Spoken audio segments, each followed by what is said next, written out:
Okay, I've been working like 3 jobs. Probably why I never see ya. Probably why I never have time for the fake friends that won't be ya. Oh God, I've been running now. Up early when the sun is out. Not setting out my own soul, but those real ones, they coming out. It's early in the morning, November 17th, and I've had an amazing year. Now we're getting to the tail end of the season, and things are starting to get cold and rut's over, and so any of the mature deer are kind of hard to come across. So now the game plan's changed. Now it's kind of like, you know, definitely want to put some meat in the freezer, want to have a meat deer, and want to start making sausages and start reaping the rewards of all the hard work. So this morning I'm going out and I'm hopefully just going to take a doe. That's the plan. And I scouted a new area, and I think I have a really good opportunity this morning. That's why I'm actually doing a video, because I'm pretty sure they're gonna be there. I think there's a really good opportunity for me today, so I'm gonna go try it out, and if it works, you'll see this video. And if it doesn't work, I'm just gonna press delete on this.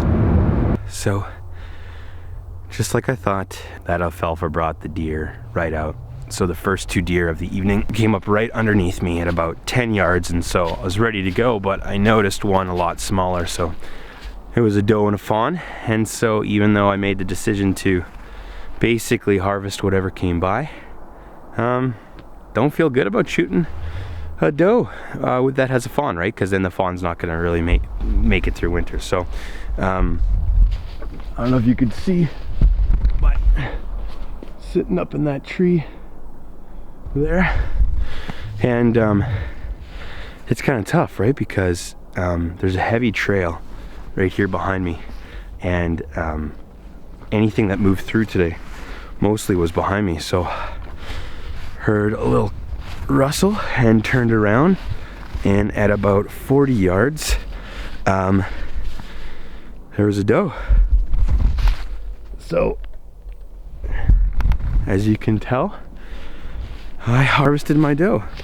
I won't show you too much out of respect for the animal there, but she was probably from shot to when she took her last breath was in the ballpark of 10 seconds, so super fast. But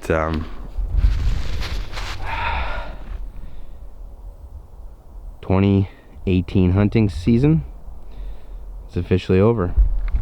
Now it's time to show you guys why we do this and what kind of meat and different things we can turn this into. So I'll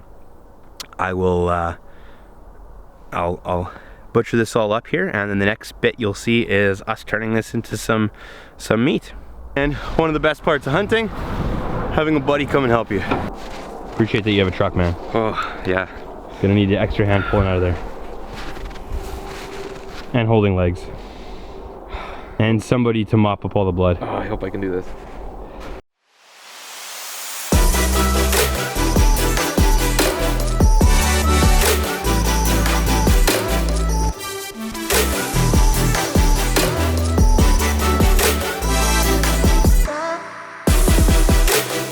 So, as we're butchering the deer, we look over to the side and we see this.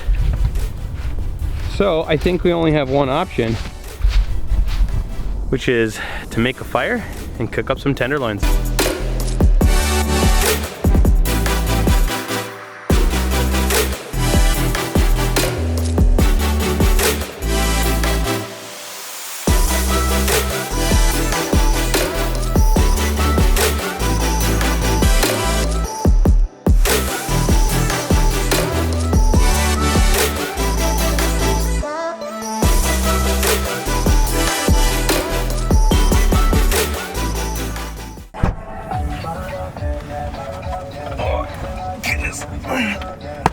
Now it's time to show you literally how the sausage gets made.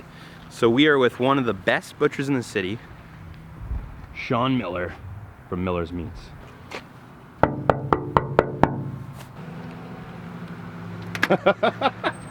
Buddy, how's it going? Welcome to my store. Thanks for having me, man. So, I have approximately 100 pounds of meat. Like, I actually almost hurt my back loading it up. Okay. Where do you want me to bring her? To the front, and I'll help you bring it in. Okay.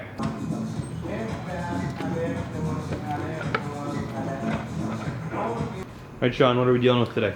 All right, well, we're making 3 types of sausages. We have farmer, Hungarian, and beer brats. Here's some of the spices that we use for making sausage. I'll go over them quickly. We got your generic salt. I've got some black pepper, some granulated garlic, Hungarian style paprika, some sodium nitrate, aka cure, brown sugar, some corn syrup for binding the Hungarian, and I also have some caraway. This is straight from Germany. This is the best stuff you can get. So that's all the spice. We're using some casings. They're called 35-38s. They're a hog casing. We've got the deer here. We're gonna use a little bit of beef trim, a little bit of pork trim, and we're gonna stuff it out. It's gonna be delicious. Chris? Do you want me to get my stuff? Yeah. With some families and that? And I'm like, yeah, I'm going to Miller Meats. He's like, oh yeah, on St. Mary's. And we're at St. Fidel Park. And I'm like, yeah, it's 10 minutes away. I'm like, good, because I'm late. All good. We haven't even cracked a beer yet, so we're fine. It's all good. Fine? Yeah.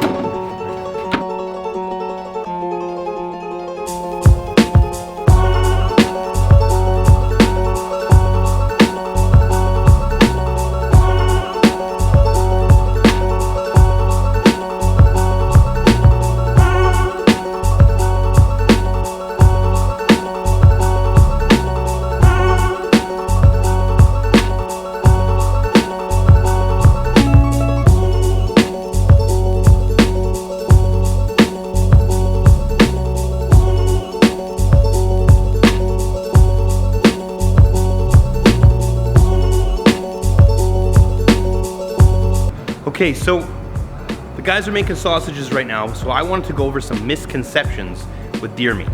So a lot of times people talk about, you know, I had some deer and it was gross, it tasted wild, I didn't like it. Chances are that's because it was prepared incorrectly. A lot of times people's dad or uncle do it wrong. Now your dad and uncle are awesome, but they probably either, or the butcher shop, if they don't know what they're doing, left it on the bone, they left the fat on, and the skin on top of it, which is sinew. So now, where beef meat tastes really good with that, okay? So if you have fat on a beef steak, it's incredible, but on deer or venison, really doesn't taste good. That fat, for some reason, tastes completely different. So you wanna get rid of it. If you get rid of it, it's some of the most lean and delicious meat you've ever had.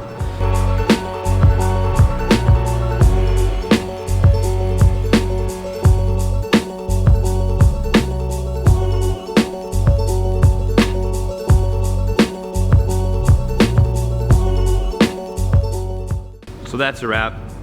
Hope you learned a lot about sausage, and if you have an opportunity to try deer, it's one of the leanest, cleanest, and most delicious meats. Thanks so much.